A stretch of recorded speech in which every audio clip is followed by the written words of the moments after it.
Esta conferencia comenzará a grabarse. Antes de empezar con el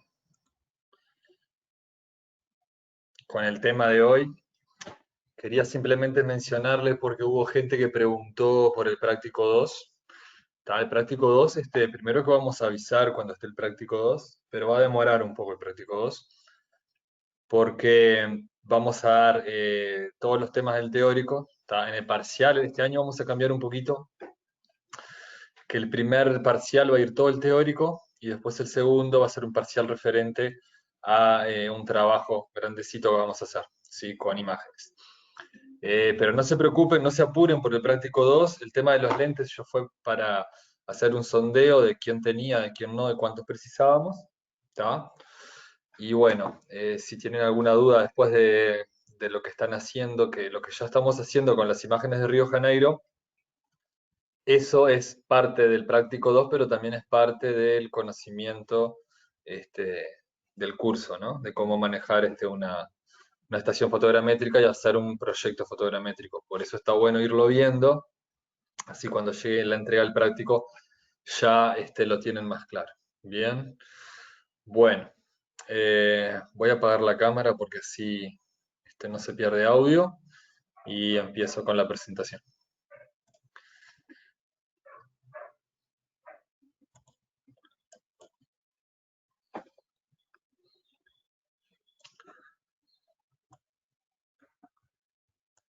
Bien, en la clase de hoy vamos a hablar de modelos digitales de terreno. ¿Okay? Entonces voy a empezar con una definición bastante generalizada de modelo, originada en ámbitos geográficos, es la siguiente, que el modelo es una representación simplificada de la realidad en la que aparecen algunas de sus propiedades. ¿Tá?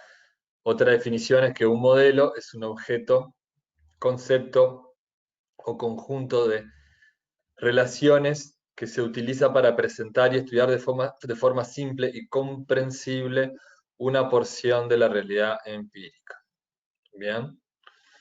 Bueno, y un modelo digital de terreno, ¿sí? La existencia de la relación simétrica permite que un resultado C' relativo al modelo pueda traducirse en otro C relativo a un objeto real X, y de esta forma que las respuestas derivadas del modelo sean aplicables a la realidad sin perder sentido. ¿Sí? ¿Qué quiere decir esto? Que yo tengo un objeto real X, de ese objeto construyo un modelo determinado M, ¿tá? Y voy a poder responder ciertas preguntas, perdón, derivadas del modelo aplicables a la realidad.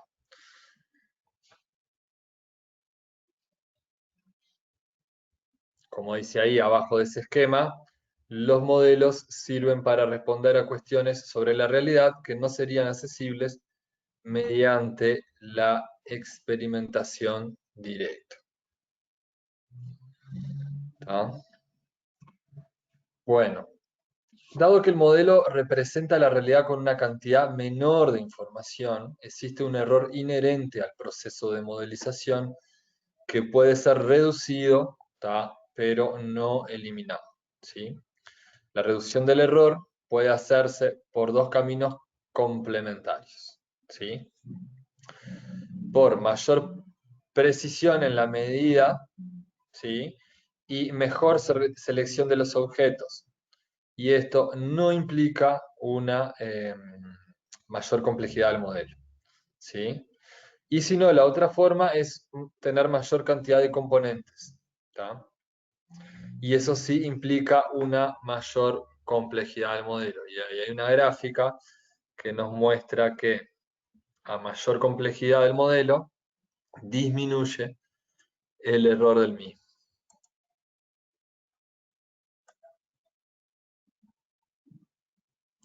¿Sí? ¿Se está grabando la clase? Le contesto acá a alguien que preguntó en el chat. Bien, sigo.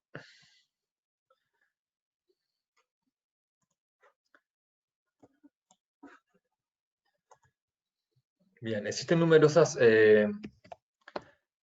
clasificaciones de los modelos, ¿tá? Ninguna de las cuales, perdón,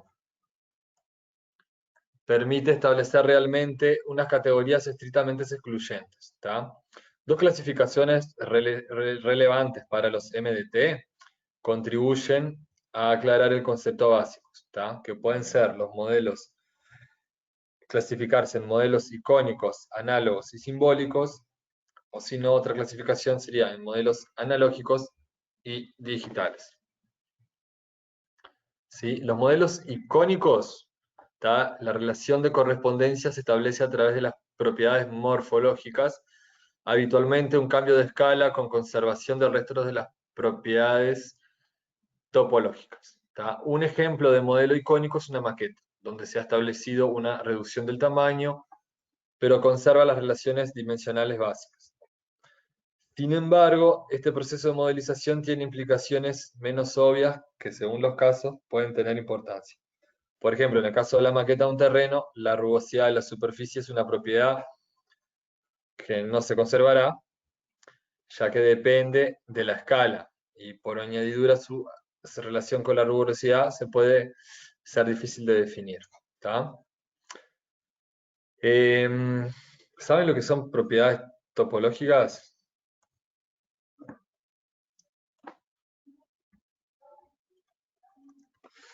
Por ejemplo, propiedades topológicas puede ser que si una superficie, si un objeto está dentro de otro, en esa representación de modelo va a continuar siendo. Si tengo dos terrenos contiguos, ¿sí? Que la línea que los separa sea la misma, o que los une, ¿tá? Eso, por ejemplo, son que un punto esté perteneciente a una recta determinada. Entonces, en la representación de ese modelo, esas propiedades se van a tener que seguir conservando, ¿sí?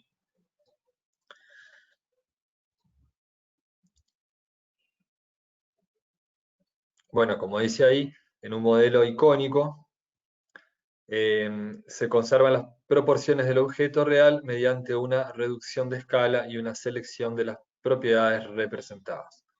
Como ejemplo, un globo terráqueo. ¿Tá? Modelos análogos. Los modelos análogos poseen algunas propiedades similares a los objetos representados, pero sin ser una réplica morfológica de los mismos. ¿Tá? O sea que puede variar la forma. ¿Okay?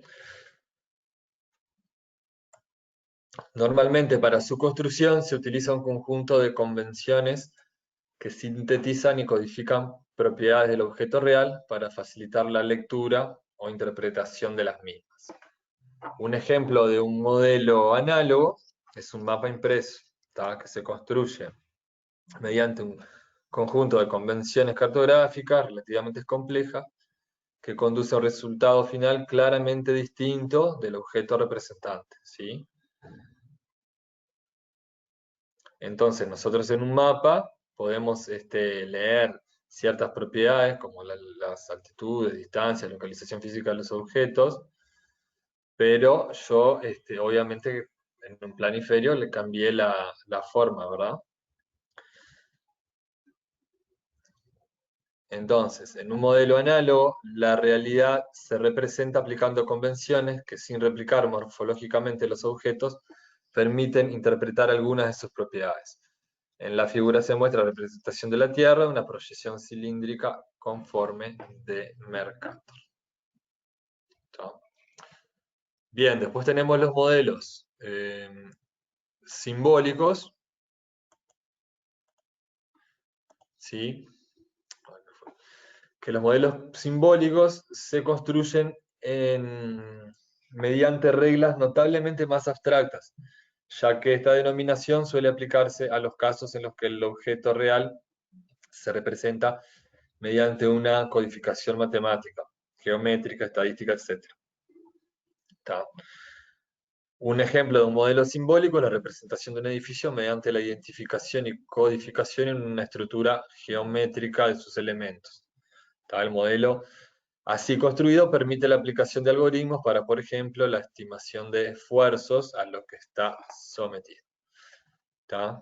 Y ahí hay un dibujo que es la reconstrucción de un edificio prerrománico, es un ejemplo de modelo simbólico, parte del edificio ha sido representado a partir de un levantamiento simulado basado en restos de muros y cimientos.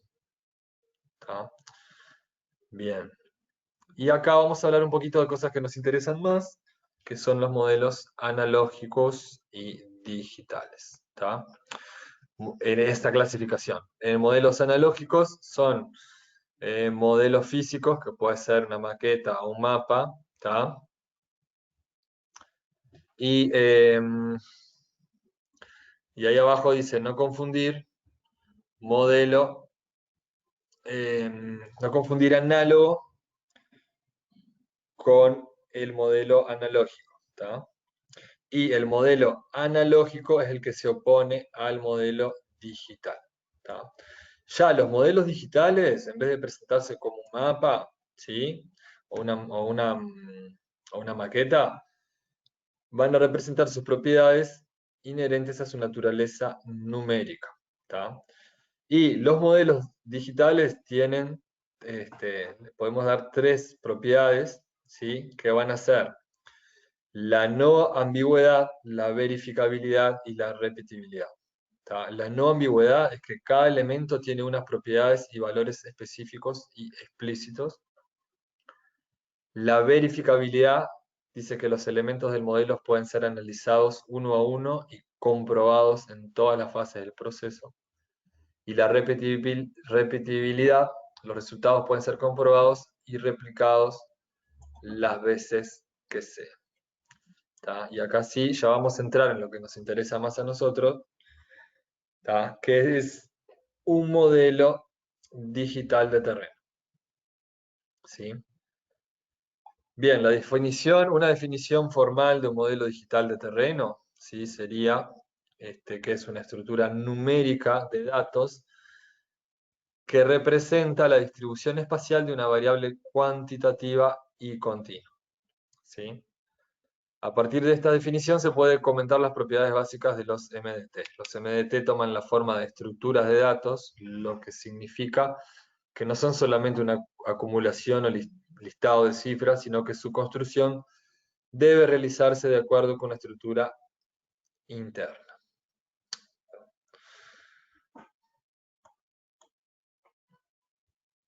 ¿Tá? Y esta estructura se refleja en la forma lógica, en el sentido informático de almacenar y vincular las unidades de información, datos entre sí, que debe representar de alguna forma las relaciones espaciales entre los datos. ¿Tá? Esta condición implica que, por ejemplo, un simple listado de coordenadas acompañadas por su altitud no puede considerarse propiamente un MDT, aunque contenga toda la información necesaria para reconstruirlo, ya que no existe una estructura interna y se hace necesario un proceso de datos para ser utilizable en la modelización. Y en segundo lugar, los MDT representan la distribución espacial de una variable, lo que acota claramente su ámbito de actuación en la modelización de fenómenos geográficos. ¿Tá? Finalmente, la definición indica que la variable representada en el MDT debe ser cuantitativa y de distribución continua. ¿Tá? Bien, los MDT pueden servir de base para la presentación de información temática, pero esta, por su carácter nominal, no construye por sí solo un MDT. Y ahí en esa figura se muestra un modelo de reflectancia al cual se ha supuesto información sobre la edificación en rojo y las superficies de agua en azul. Estas dos últimas categorías no pueden considerarse parte del modelo de reflectancia ni del modelo de elevación. O sea, que se usó un modelo de elevación y arriba se le colocó información de la superficie de agua y de la construcción en otros colores. ¿Sí? Bien. Modelos de terrenos versus mapas. Los modelos digitales de terrenos tienen una versión analógica en mapas que pueden representar la misma variable, pero codificándolas sobre un soporte físico mediante convenciones gráficas. Los mapas. Estos mapas constituyen, por extensión del concepto de MDT, un tipo de modelo analógico del terreno que sería el MAT. Actualmente, ambos tipos de modelos se complementan en muchos aspectos y la total sustitución de unos por los otros no parece previsible. Las ventajas que ofrece la codificación numérica son claras en algunos aspectos, pero los mapas impresos son imprescindibles todavía para el manejo práctico de la información.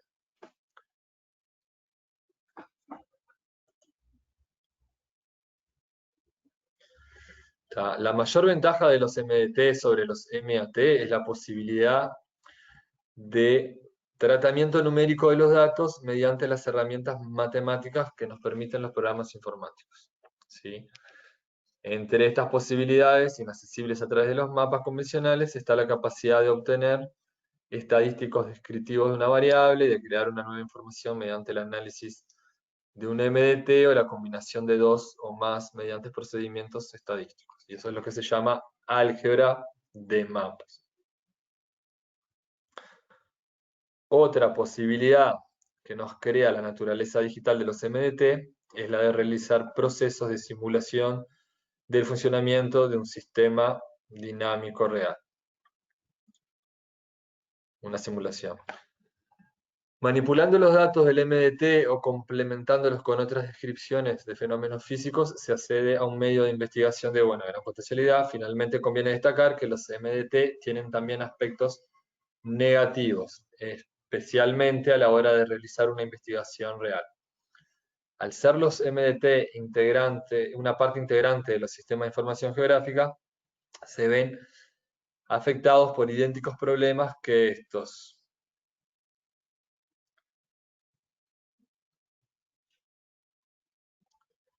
Bien. Los MDT descritos hasta el momento son esencialmente modelos estáticos, en los que las propiedades representadas permanecen con valores inmutables. Sin embargo, su naturaleza digital permite utilizar los MDT para realizar procesos de simulación dinámica, con lo que a través de la modelización de estos objetos se crean lo que se llama modelos de procesos.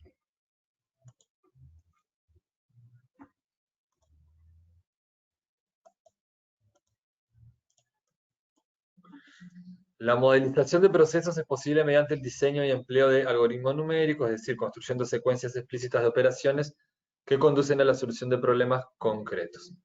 Generalmente, el empleo de algoritmos conduce a la creación de nuevos MDT que denominaremos modelos digitales derivados. ¿Tá? El término MDT, Digital Terrain Model, tiene aparentemente su origen en el laboratorio de fotogrametría del Instituto de Tecnología de Massachusetts en la década de los 50, ¿tá? En el trabajo pionero de Miller en Lafley. En él puede observarse el uso de términos de MDT como sinónimo de MDE, ¿tá? Que es el modelo digital de elevaciones, así como el escaso énfasis en el aspecto de la referenciación geográfica, aunque en el trabajo, una de las líneas más adelante, se indica la conveniencia de establecer una relación entre el sistema de coordenadas y un sistema de proyección geográfica. ¿Tá? De acuerdo con la definición general presentada,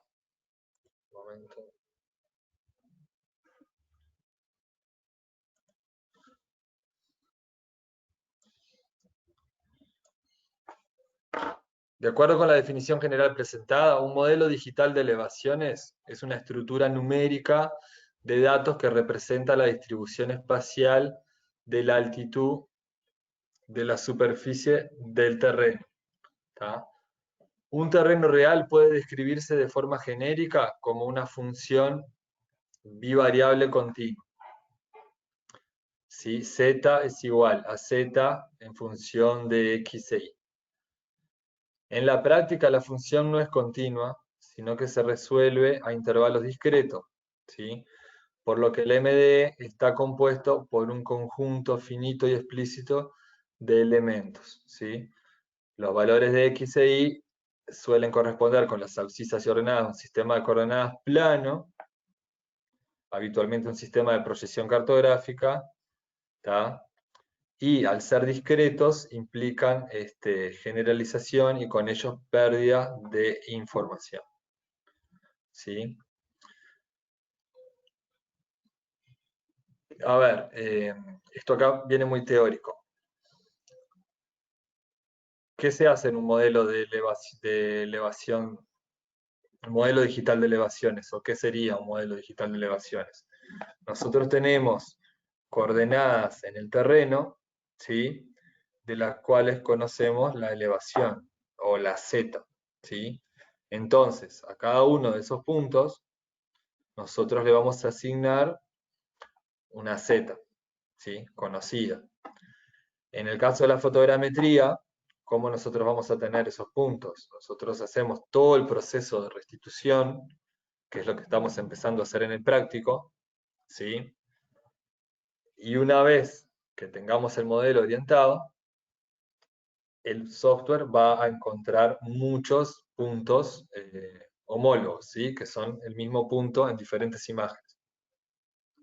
De esos puntos, ¿yo qué voy a conocer? La coordenada X, la Y, y voy a tener y la Z, ¿verdad? Una elevación, ¿sí? Entonces, yo, ¿qué es lo que quiero generar? ¿Sí? A partir de esos puntos que tengo la coordenada X e Y, por ejemplo, en UTM, que tengo la Z conocida, que los levanté de mi restitución fotogramétrica, ¿sí? Voy a querer generar un modelo de todo mi terreno, ¿verdad? ¿Y eso cómo se va a hacer? Se va a hacer con determinadas aproximaciones y con determinados métodos, ¿sí? Porque yo no tengo la coordenada de todos los puntos, ¿sí?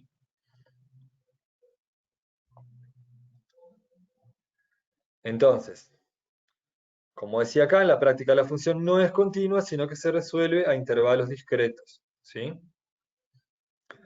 Por lo que el MDE está compuesto por un conjunto finito y explícito de elementos. ¿Tá? Estoy repitiendo acá, bien. Entonces, la estructura de datos de un MDE de forma general, la unidad básica de información en un MDE es un punto acotado, definido como una terna compuesta por un valor de altitud z al que acompañan los valores de las correspondientes de X e Y. ¿Sí? Las variantes aparecen cuando estos datos, ¿sí? Elementales se organizan en estructuras que representan las relaciones espaciales y topológicas. ¿Tá? Entonces yo puedo tener un mapa impreso, ¿sí? En el que puedo tener curvas de nivel y puntos acotados, y un MDE que lo voy a representar de manera vectorial o raster, ¿sí? Manera vectorial pueden ser puntos, líneas y polígonos, ¿tá? Y raster es la forma matricial que puede ser una imagen, que a cada píxel se le va a asignar un color. ¿Okay?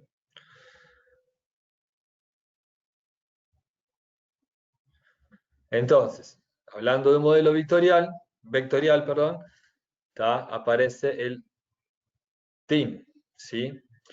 Esta estructura de datos se compone de un conjunto de triángulos irregulares adosados y que suele identificarse por las siglas de su denominación inglesa, Triangulated Irregular Network, o sea, una red de triángulos irregulares, ¿sí? El terreno está representado por un conjunto de superficies planas que se ajustan con un conjunto previo de puntos, ¿tá? El método usado de triangulación es la triangulación de DeLonghi, ¿sí?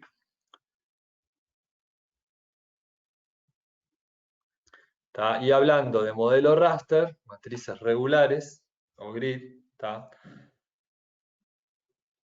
En el año 52 propone ya métodos de análisis topográfico basados en matrices regulares, ¿tá? Este MDE es el resultado de suponer una retícula sobre el terreno y extraer la altitud media de cada celda, ¿sí?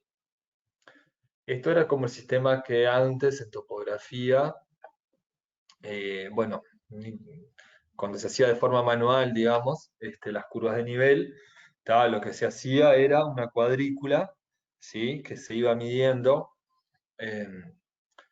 una malla, supónganse, cada 2 metros en una dirección y cada 2 metros en la dirección perpendicular, ¿sí? Tomaba un punto. Entonces estaba alguien parado, en aquella época con un teodolito, o podría ser con una estación total, midiendo las coordenadas de cada uno de esos puntos. Y a cada uno de esos puntos se le medía además la altura. ¿Tá?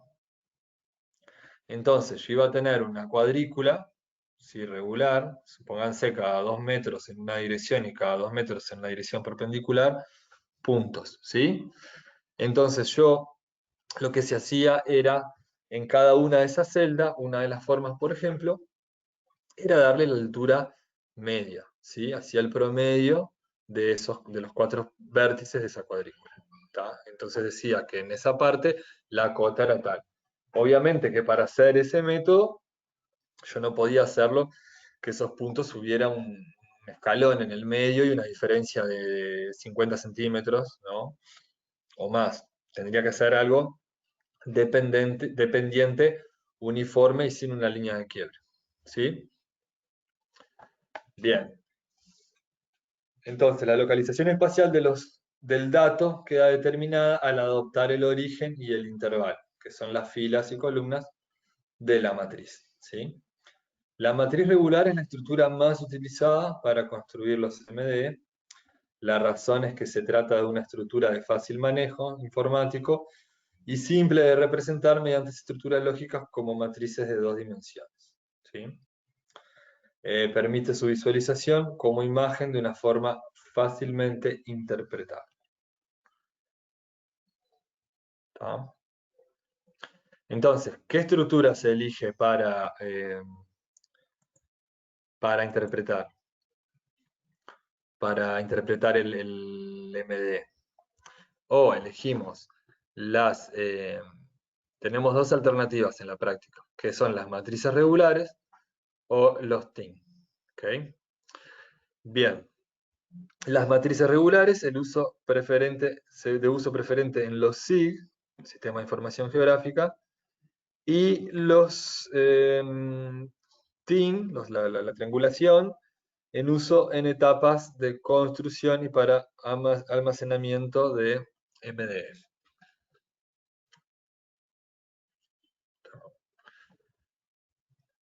La captura de la información isométrica quiere decir que tiene información referente a la elevación, constituye el paso inicial en el proceso de la construcción del modelo digital de elevación. ¿Tá?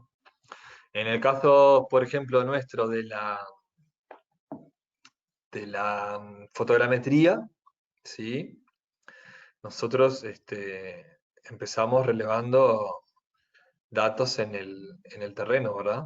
Para orientar nuestro modelo. Entonces,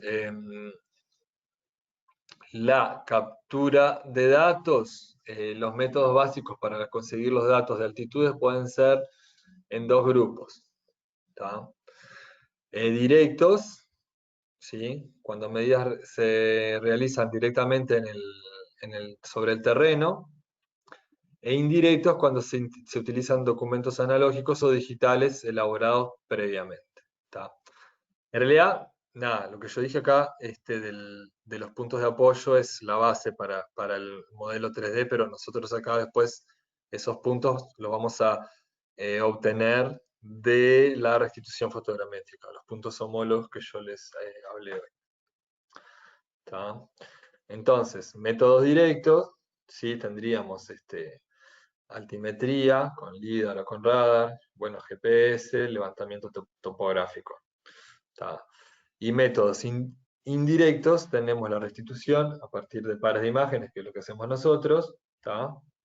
Estereoimágenes digitales, que serían imágenes tomadas por satélites, estereoimágenes analógicas, ¿tá? O imágenes de radar. ¿sí?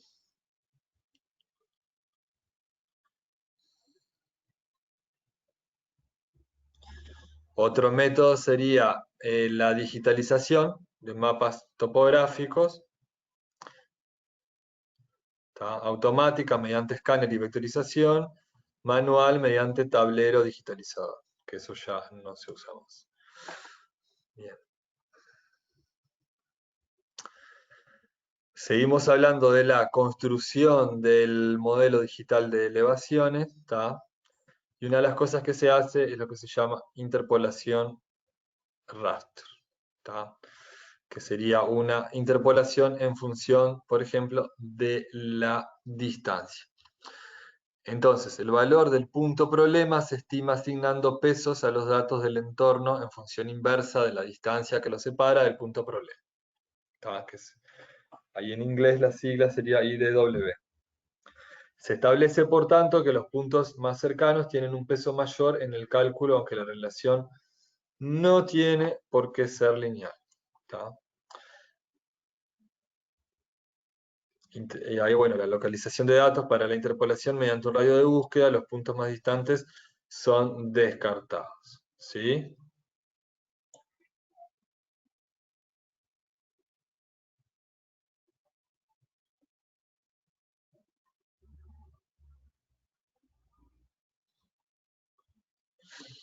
Eh,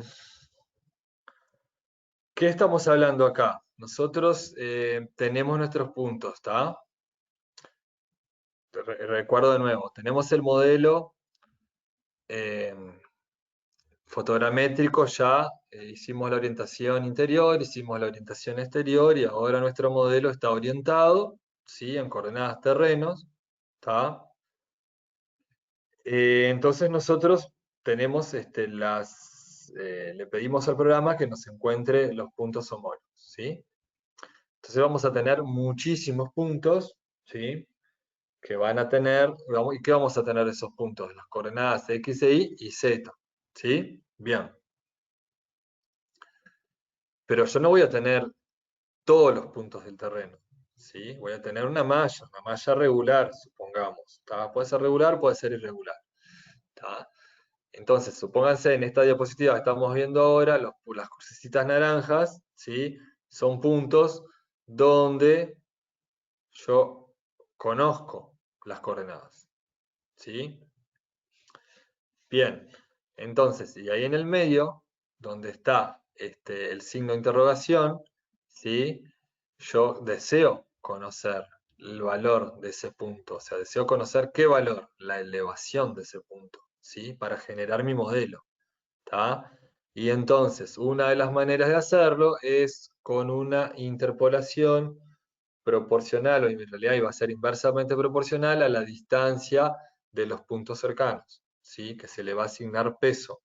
Cuanto más cerca esté el punto, del punto que yo quiero averiguar la elevación, más peso le voy a dar a la cota de ese punto. Entonces yo voy a, mediante una fórmula matemática, ¿sí? Voy a determinar la cota de mi punto ahí en el medio, ¿sí? Utilizando la cota de todos esos puntos conocidos que tengo alrededor, pero le voy a dar más peso al que esté más cerca. Si yo no le diera peso, haría el promedio. Podría decir, bueno, la cota en el punto es la cota promedio de mis puntos conocidos, que podría ser válido, pero me parece que tiene más sentido darle más peso a los que estén más cerca, ¿verdad? Y a su vez yo le puedo decir al software que, de hecho lo vamos a ver más adelante en el iFoto, que asigne un radio de búsqueda, ¿tá? Entonces, yo puedo decir tantos píxeles, generalmente va a ser eso, alrededor de cada punto, tantos píxeles alrededor, buscame todos los puntos que existen ahí medidos, ¿sí? Conocidos, y aplicale esa fórmula, esa interpolación al punto central, ¿sí? ¿Tá? Bien, la construcción de un MD raster entendido como matriz regular a partir de la información vectorial mencionada anteriormente es básicamente un problema de interpolación, ¿tá? Y en el caso de una estructura TIN, en lugar de interpolar, se realiza una selección de puntos, descartando los que no aporten una información relevante para la descripción de la altitud. ¿Tá? La red irregular de triángulos, TIN, en el caso de la topografía, cuando se está tratando con una zona con relieve fuerte, con discontinuidades, incluso cuando se desean introducir en el modelo estructuras artificiales, ¿sí?, de diseño lineal, los métodos descritos no son satisfactorios. ¿Tá? Entonces, la solución aparentemente más adecuada hasta el presente ha sido el tratamiento de relieve mediante una estructura vectorial espacial, que sería la red irregular de triángulos, ¿sí? O sea, la TIN. ¿Tá? ¿Por qué? Como decía acá, si yo voy a hacer una interpolación, ¿sí?, imagínense que tenemos fotos de zonas urbanas, ¿tá? Yo no voy a poder, o sea, voy a perder mucho si yo hago interpolación de un punto, imagínense un punto de la vereda, ¿sí?, que está en la vereda, bien pegadito a un edificio de 10 pisos, ¿sí? Entonces yo voy a tener cotas con diferencias de 30 metros, 30 y pico de metros, y van a estar aportando las dos cerca, ¿no? Porque tengo otro punto cerca en la vereda y otro punto en la terraza del edificio, ¿sí? Y esos puntos van a tener una diferencia de cota de 30 metros. Entonces, si yo hago la interpolación raster, ¿tá?, no me va a servir, ¿sí? Sin embargo, con la triangulación voy a tomar líneas de quiebre, entonces se va a triangular por un lado los edificios y por otro lado, o sea, los edificios, superficies con mucha diferencia de altura, no lo va a reconocer.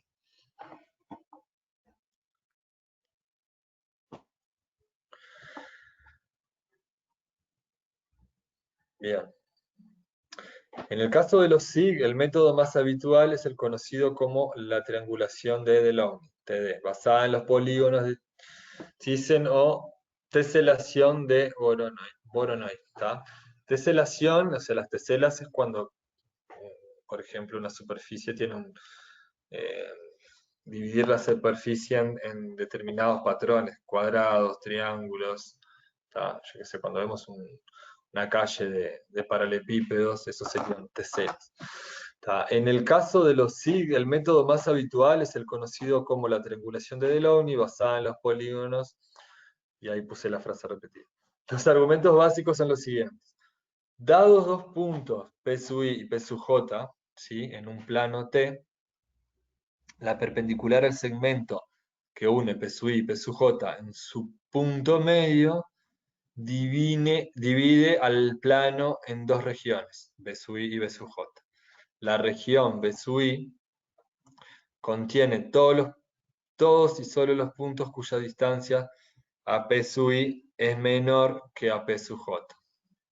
Y la región B sub J contiene el resto. ¿Tá? Este concepto se extiende a múltiples puntos P sub n, de forma que cada uno de ellos se asocia a una región B sub n que contiene todos los puntos del plano más próximo. Si el concepto se aplica a un dominio cerrado, se genera un conjunto de polígonos convexos que teselan el plano denominados regiones de Voronoi. Finalmente, si se conectan entre sí los puntos que comparten un borde de una región, se obtiene una triangulación de Delaunay, que sería esa figura que está ahí abajo a la derecha. ¿Tá? Y las propiedades principales de las triangulaciones de Delaunay son: un punto P perteneciente a la red es siempre un vértice de un triángulo T. Dos triángulos de una red pueden estar conectados por un vértice o un lado común. ¿Tá? No existe la superposición. Dado un triángulo T con vértices P sub I, P sub J, P sub J, no existe otro punto de la triangulación interno al círculo que pasa por P sub I, P sub J y P sub K. Y dado 4 puntos y el cuadrilátero definido por ellos, la diagonal que lo divide en dos triángulos es aquella que hace máximo el menor de los ángulos internos, es decir, la triangulación de Delaunay tiende a crear los triángulos más equiláteros posibles. ¿Sí?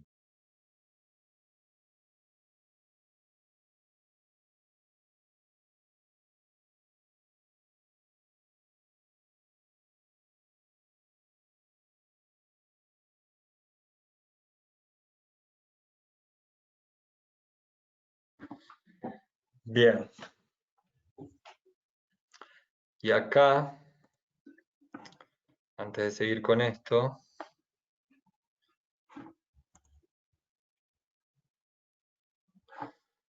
les quería mostrar en el Agisoft.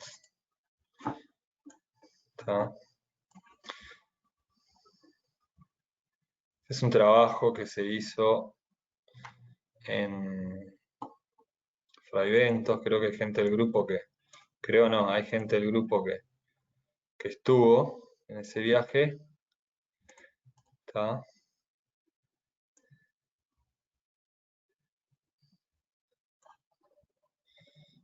Y acá, esto sería el modelo de elevaciones, y acá podemos ver que se llama la malla de alambre. ¿Está? Esto es una triangulación de Delong. ¿Ok? Ven que me estoy acercando ahí. ¿Está? Y cada uno de esos triángulos define un plano. ¿Sí? Entonces los vértices van a ser puntos con cota conocida, que lo hizo la restitución. ¿Sí? Y acá nos está mostrando, ¿está?, cómo hace la triangulación. Obviamente que donde hay más triángulos juntos es porque hay mayor variación de cotas. ¿Sí? Vean acá que hay una casa, una pared, ¿sí? Y vean ahí cómo hizo el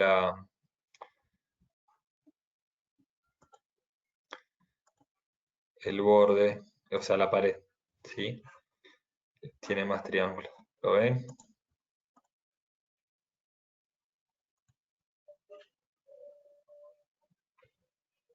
Bien, quería mostrarles eso.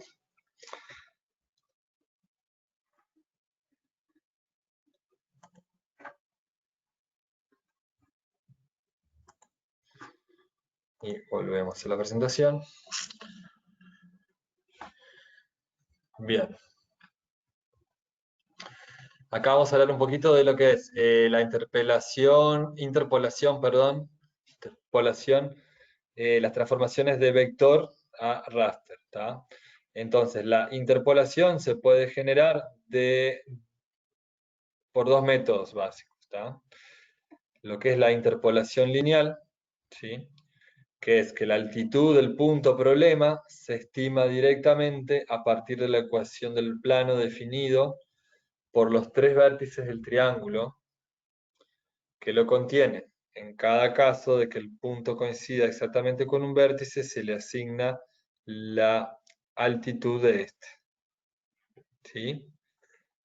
La interpolación lineal, aunque muy rápida, provoca las discontinuidades entre triángulos con cambios bruscos de orientación independiente. ¿Tá?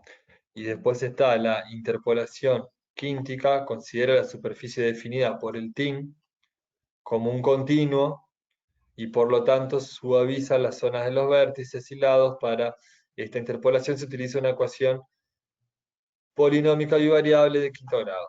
En algunos SIG se ha incorporado la posibilidad de integrar las líneas de rotura de forma que rompan la continuidad realizando una interpolación lineal a lo largo de la línea. Salvo en estas circunstancias, la interpolación conserva la continuidad de la pendiente entre triángulos, generando un MDE sin facetas.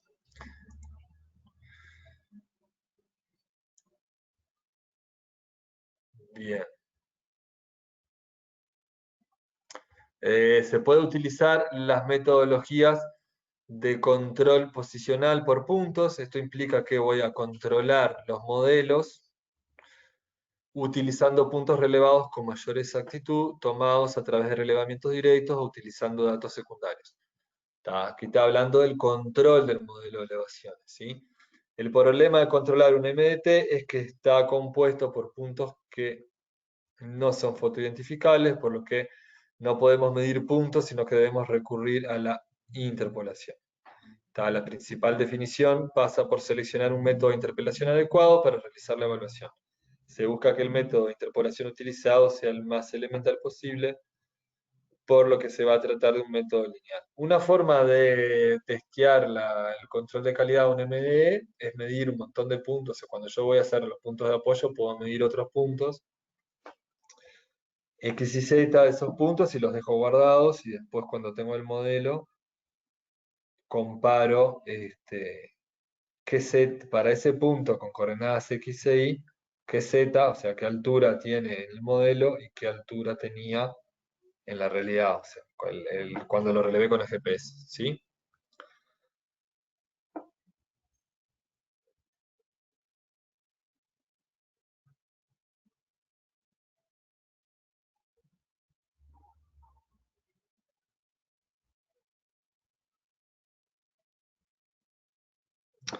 Bien, perdón, para esto se deben tener en cuenta un par de precauciones, ¿tá?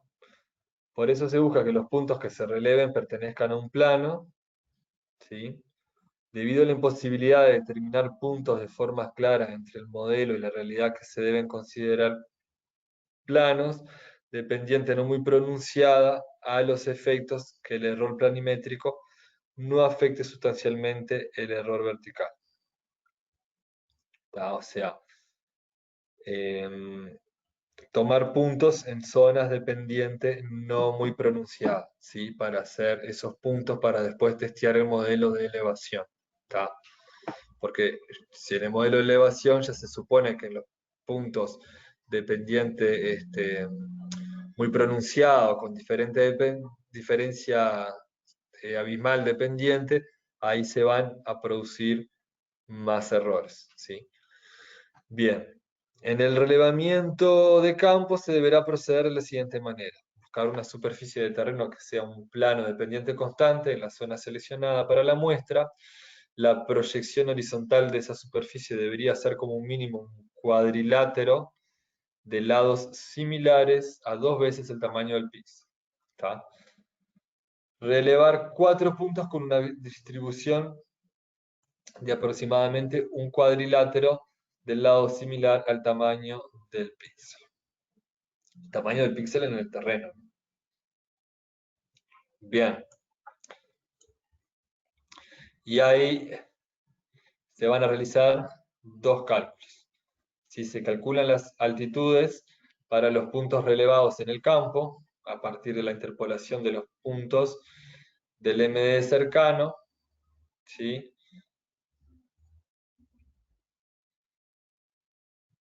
Y se calcula la altitud del punto del MD que queda encerrado dentro de los 4 puntos relevados. ¿Tá? O sea, los puntos del MDE en este dibujo van a ser los puntos negros. ¿Tá? Y los puntos rojos son los puntos relevados en campo. ¿Sí? Entonces, para hacer estas comparaciones, yo, repito, calculo las altitudes para los puntos relevados en campo a partir de la interpolación de los puntos del MD más cercano, ¿sí? Y se calculan de forma al revés la altitud del punto del MD que queda encerrado, como muestra acá la figura derecha, por los 4 puntos relevados, ¿sí? Que son estos puntos rojitos acá. Yo tengo este punto del MDE, entonces puedo calcular la altura de ese punto según la interpolación que se haya elegido, ¿no? Que use el programa. ¿Se acuerdan que va a ser inversamente, que va a tener peso los puntos más cercanos?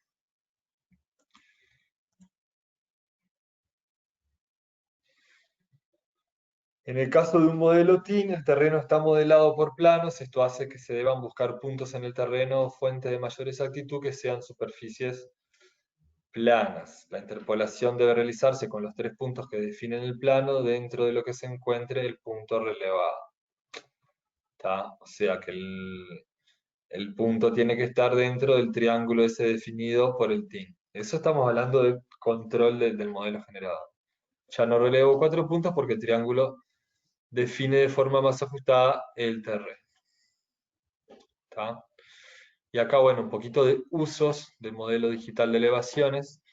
El modelo digital de elevaciones en su formato raster permite la generación de modelos derivados a partir del análisis espacial del entorno de 4 u 8 celdas vecinas a cada píxel.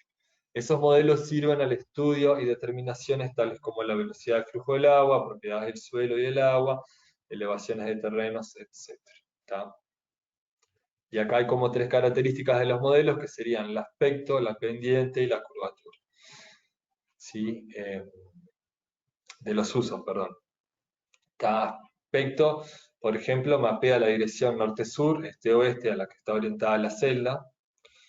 Mapea la pendiente, mapea la razón de cambio de altura entre celdas vecinas, y eso se registra ya sea en grados o en porcentajes. ¿Tá?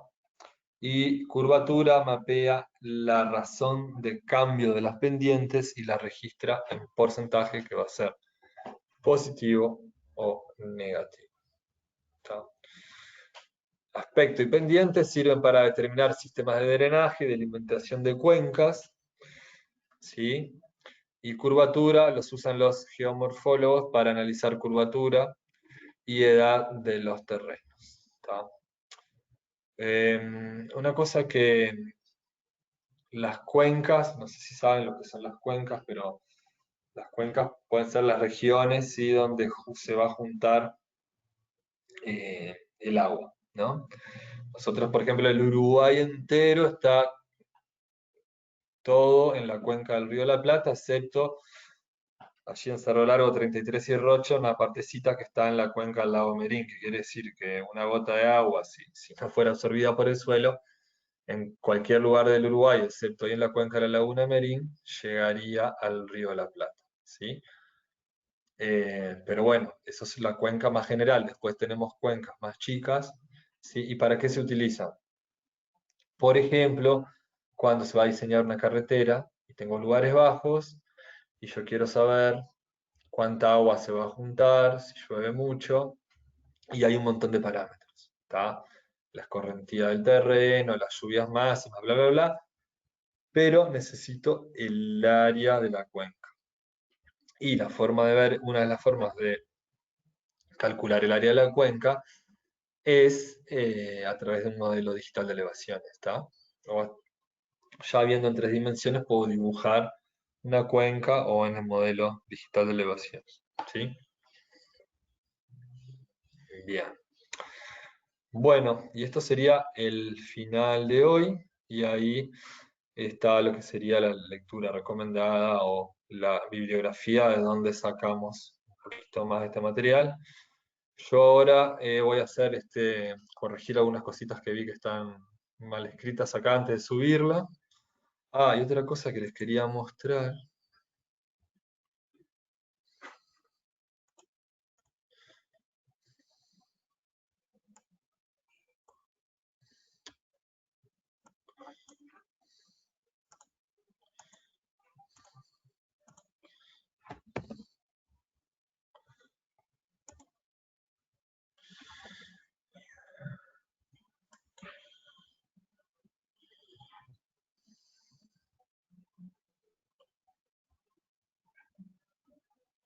Es acá me imagino que la mayoría de ustedes ya han utilizado el visualizador de la IDE, ¿sí? Que después vamos a verlo un poquito más en profundidad. Es un trabajo del vuelo que yo siempre les menciono, del vuelo nacional que se hizo en el 2018 por la empresa brasileña. Si no conocen la IDE, se los recomiendo que entren a este visualizador, que es impresionante la calidad que tiene. ¿Tá? Esto sería como el trabajo de fotogrametría que se hizo en el Uruguay. Pero bueno, yendo a la clase de hoy, acá a la izquierda en estas capas está la de relieve. Ahí tenemos ahí el modelo de superficie urbano y el modelo de terreno nacional. ¿Tá? Y claro, la zona más baja es el verde y la más alta es este marroncito que está acá. ¿Tá?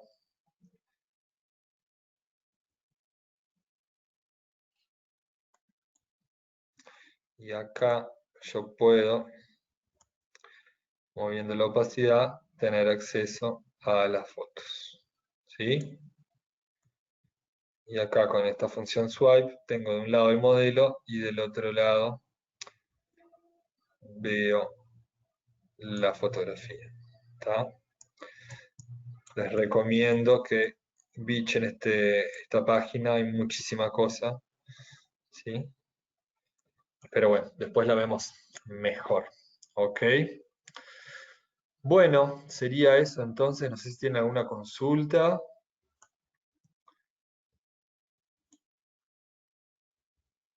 Si no, Bruno, te vamos hice dejando. una consulta en el chat, pero me imagino que cuando vayas a revisar la presentación vas a poner algo.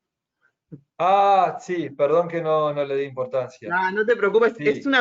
es una diapo de al principio cuando empezás a hablar del modelo, los modelos analógicos y digitales, entonces hablaste de la parte negativa de lo que podía tener un modelo digital, pero no, no importa. O yo Ahora cuando lo no lo revise escuché. Perdón, pero ahora ya pasó, perdoná, No, lo vi tarde. no hay Eh, problema, no hay problema. Bien, y ahí Carolina pregunta del parcial. No hablamos del parcial. El parcial va a ser solamente teórico, ¿está? Pero nada, todavía no lo tenemos bien definido con Paula. Lo que sí va a ser un poquito diferente a lo que viene siendo los años anteriores, que era solo múltiple opción. Vamos a ponerle un poco más de desarrollo, ¿tá? Pero todavía no lo tenemos definido, ¿tá? Lo que sí hablamos al principio de la clase, para los que llegaron después, es que no se preocupen por ahora por el práctico 2, ¿sí? Lo que yo pregunté sobre los lentes era para ir haciendo, bueno, un relevamiento a ver de quién tiene lentes y quién no, y cuántos son y cuántos tenemos para hacérselos llegar, ¿tá? Sí, Este, hola. Hola, ¿sí? Sí, la mayoría lo hace individual. En el caso de no ver stock de lentes, ¿podés pasar algún pique de algún lugar donde lo podemos conseguir o algo? Sí, mirá, nosotros pretendemos igual comprarlos, pero como ahora, viste, capaz que gente está lejos, si vos pones en Mercado Libre lentes anaglifos, ¿tá? Hay desde 200 pesos y después hay más caros. Yo no compraría el más barato porque lo vamos a usar dos Esta veces vez, nomás, claro. ¿tá? Inclusive hay unos que son de cartón, o sea, y es muy básico, ¿tá? Ok, Pero por 200 pesos yo vi en Mercado Libre. Así que pones lentes anaglifos y ya está. gracias. ¿Vamos? No hay, Gabriel, no hay fecha para el práctico 2, ¿está? Tranquilos con el práctico 2. El práctico 2 va a ser, ¿vieron las fotos de Río de Janeiro que empezamos a mover en el iFoto? Bueno, va a ser todo el proceso con esas fotos, ¿sí? O sea, toda la restitución, que es hacer la interior, la exterior, medir puntos en 3D y hacer la ortofoto, ¿tá? Pero eso recién después que hayamos dado ortofoto en el teórico, que falta poco, ¿tá? O sea que todavía ni siquiera está planteado el práctico 2. ¿Estamos? No se pongan nerviosos con eso. Bueno, gente, la clase de hoy iría quedando por acá. ¿Tá? Cualquier consulta escriben y enseguida ahora voy a revisar unas cositas que vi que estaban para corregir y ya subo la diapositiva. Bien. Bueno, ¿alguna consulta?